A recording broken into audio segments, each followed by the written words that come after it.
빠르게 변화되는 세태 속에 우리 사회의 여러 현상을 핵심 트렌드만 분석해 손쉽게 전하는 경제 트렌드 따라잡기. 남북을 둘러싼 국제적 정세와 한반도 평화를 위한 행복한 동행. 더 신비롭고 흥미로운 기상천외한 세상의 모든 날씨 이야기까지. 함께하는 세상, 오늘은 좀 더 다른 시선으로 세상을 바라봅니다. 도널드 트럼프 미국 제47대 대통령 당선자는 당선 전 우크라이나 전쟁을 하루 만에 종식하겠다고 약속한 바 있습니다. 오늘 경제 트렌드 따라잡기에서는 트럼프 당선자가 전쟁을 어떻게 종식할 것인지, 과연 가능할지, 이를 둘러싼 국제 정세는 어떤지 정리해 보겠습니다. 지금 최요한 시사평론가 연결됐습니다. 평론가님 안녕하십니까?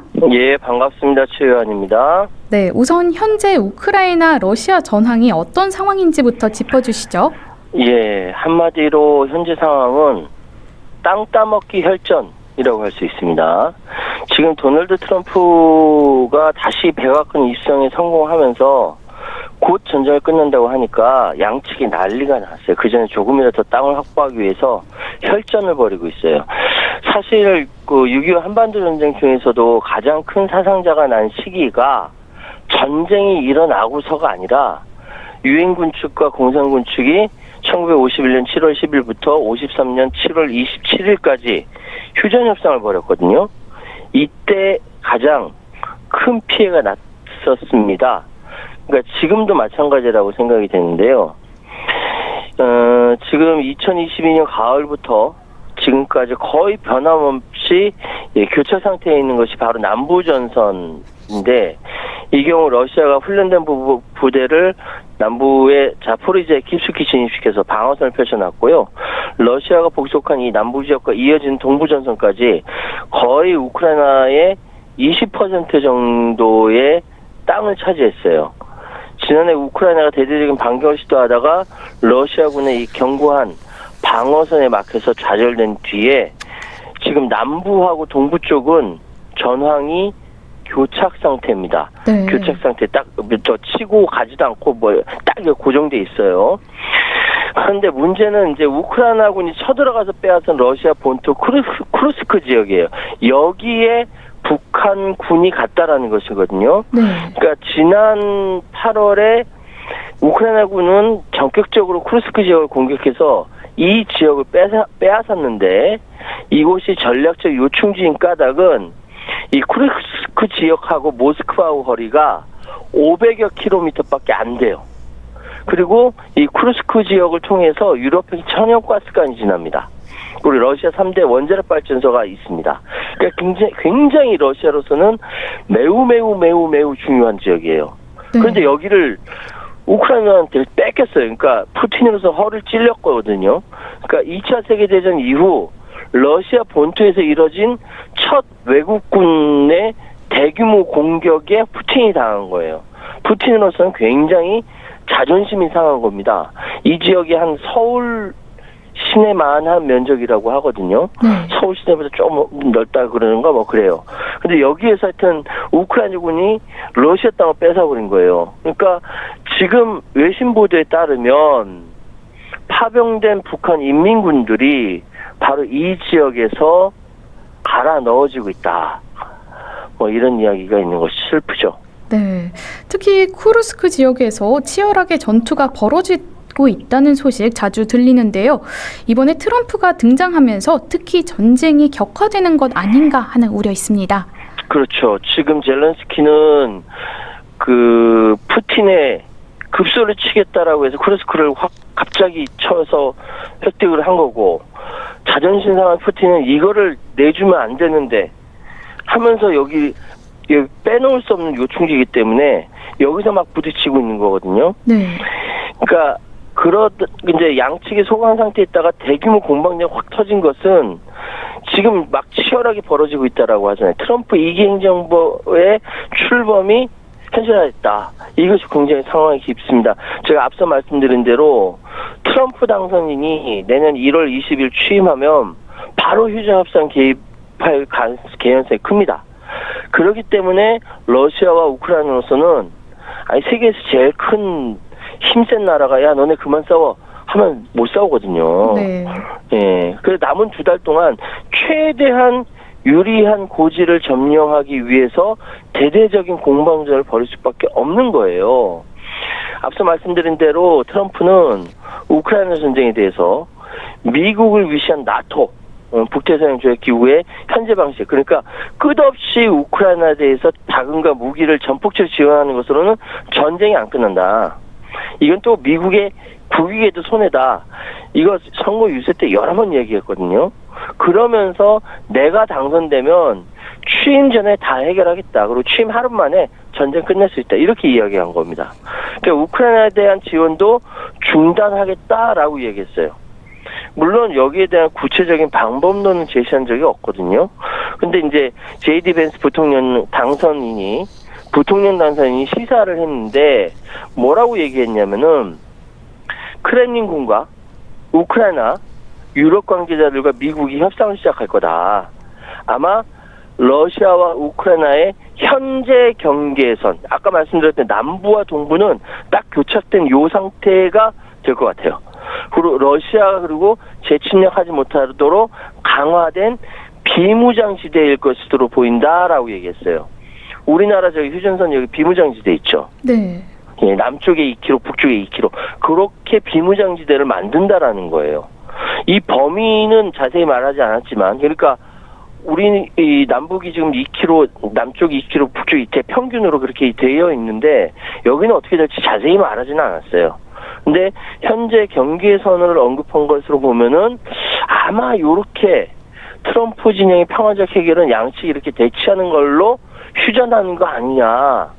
그러니까 완전히 그러니까 한반도 휴전선처럼 유럽판 휴전선이 생기는 것이죠. 네.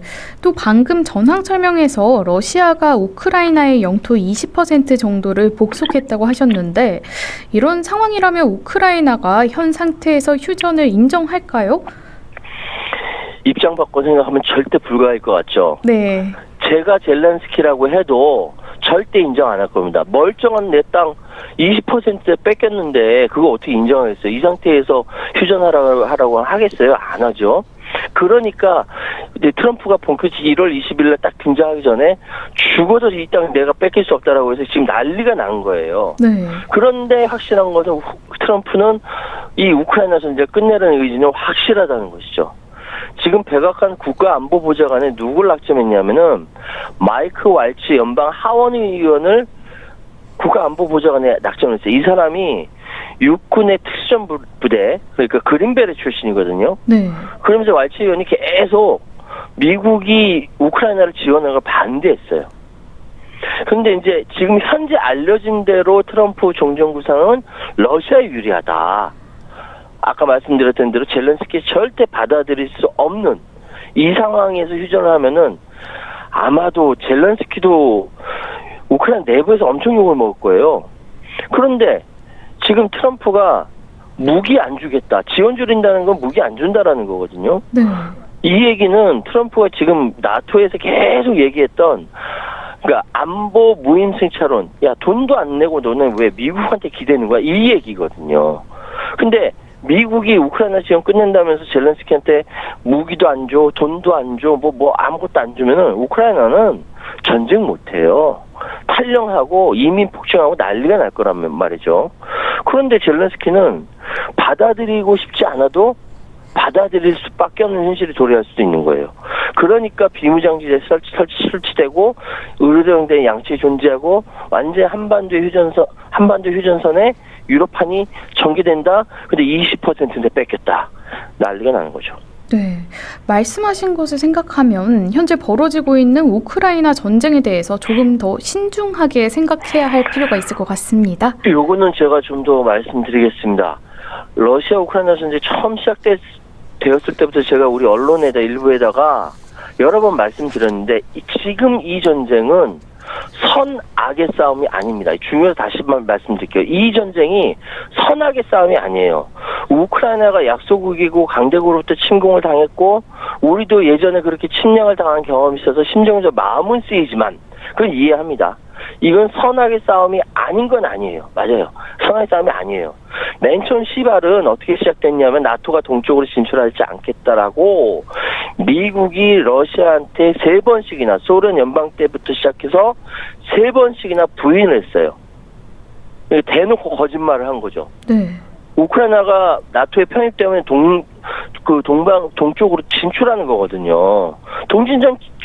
동쪽 진출 안 하겠다라고 이야기했는데 약속 어기는 거거든요. 게다가 젤렌스키는 대놓고 대책 없이 나토에 가입하겠다 이렇게 이야기하면서 러시아 침략에 대한 빌미를 줘버렸어요. 그거 침략할 수도 있는데 그거에 대한 대책도 없었고, 물론 이렇게 됐다고 엄청난 물량으로 우크라이나 침략한 러시아도 이거는 문제가 있습니다. 전범 국가입니다. 네. 이 옛날 6.25 때 소련 제탱크 몰고 내려오면서 남조선의 공산주의자들을 봉기해서 김일성 장군 만세할 것이다라고 오판했던 거와 똑같아요. 우크라이나 쳐들어가면 친러 쪽에서 봉기해서 금방 전쟁 끝날 것이다라고 오판했던 것이죠. 도망갈 것으로 보였던 젤렌스키 버텼죠. 항전하죠. 오히려 전략적 요충지인 쿠르스크 핵심지 뺏겼죠. 그러니까 그 다급할까 러시아도 북한에 파병해달라고 요청을 하게 된 겁니다. 그런데 국제 질서는 굉장히 냉정해요. 서유럽 쪽이 이 우크라이나 원래 좋아하지 않았어요. 러시아만큼 싫어했어요. 부정부패 지수 따지면 러시아가 1위고 2위가 우크라이나였어요. 그래서 6.25 한반도 전쟁 당시에 우크라이나는 소련 연방에 소속돼 있어서 북한이 쳐내려올 때 T-34 전차 중하기 그거 우크라이나를 만들어서 보내준 거거든요. 네. 시간이 지금 흘러서 우크라이나가 러시아 침략받았다고 해서 우리가 당장 도와야 한다. 이거 아니에요. 근데 여기서 진짜 북한군이 참전했다라고 하면 이게 전혀 다른 얘기가 되는 겁니다. 일각에서는 김정은이 달러벌이로 보냈다라고 하지만 그건 굉장히 김정은을 단순하게 생각하는 거고, 김정은이 파병 결정했다라고 한다면은 현대전의 핵심 중에 하나인 재래식 무기 최첨단화, 북에는 탱크도 오래됐고 공군은 아예 없어요 거의. 네. 이런 것들을 러시아로부터 받을 수 있다라는 거예요. 우리나라가 베트남 파병되고 나서 나중에 뭐 예를 들어 팬텀4 같은 그 하늘의 도깨비라 불리는 엄청난 전투기를 일개 대대를 받았거든요. 그런 식이에요. 이렇게 도움이 될까 해가지고 파병했다라고 판단, 그런 계산이 있지 단순히 돈벌이는 아니었다. 그렇다고 우리가 직접적 관계했다고 우리도 살상무기 보내는데 아닙니다. 선악의 싸움도 아니고 각자의 이익에 최대한 부합하게 각 세력이 서로 욕심부리자 결정적 사고, 이 전쟁이 터진 거니까 우리나라는 트럼프 이기에 들어서 이 신고립주를 내세우는 미국 정부 성격 파악하고 우리 국익에 맞도록 밀당을 하면서 현재 상황을 정리를 해야 한다. 이 말씀 꼭 드리고 싶습니다. 네, 이번에는 이스라엘과 하마스 전쟁으로 가보겠습니다. 트럼프는 자신의 취임 전에 이스라엘의 팔레스타인 가자지구 전쟁을 끝내라고 네타냐후 총리에게 요구하지 않았습니까? 지난 7월 달에 네타냐후가 미국 갔었거든요. 그때 트럼프의 개인 별장인 마르라고 리조트 방문했을 때 이야기를 했다라는 거예요. 이제 나옵니다. 이스라엘이 시작한 일 끝내야 한다. 내가 당선되면 즉각 종전 유도하겠다.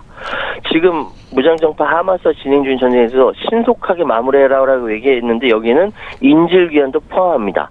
상세한 요구는 하지 않고 큰 그림만 그려줬다라고 해요. 네, 그럼 지난 7월의 일이었다고 하면 그때 네타냐후 총리의 반응 어땠습니까? 이게 그때 이스라엘 측은 종전 시한을 맞추기 어렵다 이런 굉장히 분위기라고 하거든요. 전쟁을 신속히 끝내기 내부적으로 정치 제약이 있다. 이거 역시 좀 생각을 해야 돼요. 네타냐후는 이스라엘 역대 최장수 총리를 3차례 거쳐서 17년 동안 지금 총리를 차지하고 있는 인물이에요. 산전, 수전, 공준전 뭐 다 겪은 노예한 정치인이 지난번에 6명의 인질이 살해되면서 안팎으로 거센 도전을 받고 있습니다. 지금도 그래요. 그때 이스라엘 그 민중도 한 70만 명이 촛불 시위했죠. 네타냐후 시급했을 거예요. 그런데 그 70만 명이 촛불 들고 나온 이유가 뭐냐면은 이게 자신의 정치적 생명을 연장하기 위해 의도적으로 하마스와 휴전 협상 무산시켰다. 그래서 6명 인질이 희생됐다라고 주장을 하는 바람, 야당이 주장하고 거기에 자극받은 민주인들이 튀어나온 겁니다. 그런데 문제는 내부적으로 이스라엘 연립정부를 구성하고 있는 극우 정당은 네타냐후 손잡고 있는 이 극우 정당은 종전은 물론 휴전에도 반대하고 있어요. 네타냐후 총리가 전쟁을 끝내는 이 합의를 하는 순간 연립정부가 무너진다. 연립정부 무너지면 네타냐후 쫓겨나거든요. 네. 이 나이도 많기 때문에 정치적 제기도 불투명하다는 말이죠. 네, 네타냐후 총리로서는 뭐 이러지도 저러지도 못하는 상황인데요.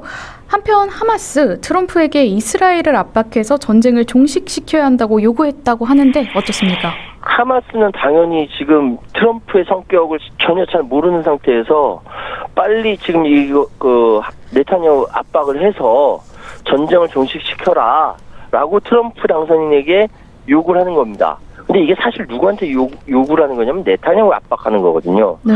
그러면은 내외적으로 야당이 막 압박하죠. 트럼프도 압박하죠. 하마스도 압박하죠. 근데 연정 대상자인 극우 정당들은 종전 안 된다 막 하니까 네타냐후가 지금 굉장히 곤란한 상황에 있으니까 여기저기 치고받으면서 승질은 있는 대로 다 부리고 있는 상황입니다. 네. 그래도 중요한 건 트럼프 당선자의 의지로 보이는데요. 얼마 전 네타냐후 이스라엘 총리의 특사가 트럼프를 만나지 않았습니까? 론 더머 이스라엘 전략부 장관이 왔는데 와서 가자지구 전쟁 관련해서 이거저거 해결해야 할 문제, 자제할 상황 확인하고 갔대요. 그런데 그 전에 트럼프를 먼저 만나고 그다음 토니 블링컨 미 국무장관을 접견했다라는 것이죠. 그러니까 이스라엘 입장에서 봤을 때는 바이든 별로 안 중요한 거예요. 트럼프가 중요한 것이죠. 네. 그래서 네타냐후가 트럼프에 대해서 굉장히 역사상 가장 위대한 복귀다 아부하고 막 그러는데 그러거나 말거나 네타냐후는 문제야. 네, 그런가 하면 지금 트럼프가 꾸린 새 내각이 친 이스라엘 내각이라는 소식에 미국 내의 아랍계 무슬림 유권자들이 분노하고 있다고 들었습니다. 사실 이번에 해리스가 지고 트럼프가 이긴 이유 중에 하나가 이 민주당 입장에선 잡은 고기로 여겨졌던 무슬림 신자들, 흑인 유권자들 이탈했거든요. 트럼프 지지했어요. 왜냐하면은 해리스는 이 바이든과 이렇게 차별을 하지 않았거든요. 그런데 그래서 믿고 트럼프를 당선시켰는데 트럼프가 완전히 노골적으로 친 이스라엘 인사들을 외교안보의 요직으로 채운 겁니다. 네. 새 국무장관 마코 루비오 연방상원이요. 굉장히 친 이스라엘 인물이거든요. 네. 그리고 주 이스라엘 대사 이 사람 누구냐 극우 개신교 목사 출신 마이크 허컵이라는 전 아칸소 주지사인데 팔레스타인이라는 존재 자체를 부정해요. 그리고 중동 특사 스티브 위트코프 이스라엘 성향의 부동산 사업자예요. 또 주 유엔 미국 대사 앨리스 스테파니 이 여성인데 유엔을 반유대주의 소굴이 하면서 굉장히 비판한 사람입니다. 그러니까 지금 이런 친이스라엘 반 팔레스타인 인사들이 외교안보에 딱 들어가 버리니까 난리가 났어요, 지금. 네. 이거 트럼프 잘못 찍었다 하면서 후회하고 있다는 얘기도 나오고 있습니다. 네. 끝으로 트럼프 2기 집권의 향방에 대해 정리해 주신다면요. 이거 역시 중요하니까 좀 말씀드릴게요. 이미 트럼프는 현재 미국이라는 나라의 세계 패권국으로서의 지위가 저물고 있다라는 것을 알고 있는 것 같아요. 그래서 아메리카 퍼스트, 미국 제일주의 주장하고 동맹이니 혈맹이니 필요 없고 모두 자신들의 비용으로 개선하려고 하는 거죠. 미군 주둔 비용 올려달라 주장하죠. 유럽연합이나 나토에 대해서도 비판적으로 막 얘기하는 것도 빨리 개선 끝내자 이렇게 얘기하는 것으로 보입니다. 지금 미국 중심의 일극 체제가 사실상 저물면서 유럽연합은 물론이고 중국, 인도, 러시아 등 지역적인 패권 구도가 대체할 것이다. 아마 트럼프는 이렇게 이해하고 있는 것 같아요. 그래서 수표가 부도나기 전에 빨리 비용으로 청구해내서 받아내자 이거죠. 그런데 지금 브라질이나 러시아, 인도, 중국, 남아프리카공화국 이 브릭스가 미국 패권을 저지하고 몰락시키는 자기 역할을 할 것으로 보이는데 그 전에 트럼프가 최대한 이익으로 자국의 이익을 최대한 많이 끌고 가려고 하다 보니까 세계가 긴장하고 충격에 빠질 수밖에 없는 것이죠. 그럼 우리는 어떻게 해야겠습니까? 우리 이익을 찾아야 되죠. 그냥 무조건 쫓아가면은 나중에 팽당해요. 그래서 전 세계가 자기 이익을 찾다 보니까 늘 긴장하고 당혹스럽고 공포스럽고 황당함과 안타까움이 계속 드러나는 것이다. 우리 외교 안보 담당하시는 분들 이 상황을 생각하시라고 말씀드리겠습니다. 네, 전 세계적으로 트럼프발 충격과 공포, 또 긴장과 당혹감이 엄습해 올지 모르는 현실입니다. 이런 격변기일수록 깊은 성찰이 필요할 것 같습니다. 오늘 말씀 고맙습니다. 네, 감사합니다. 네, 지금까지 최요한 시사평론가였습니다.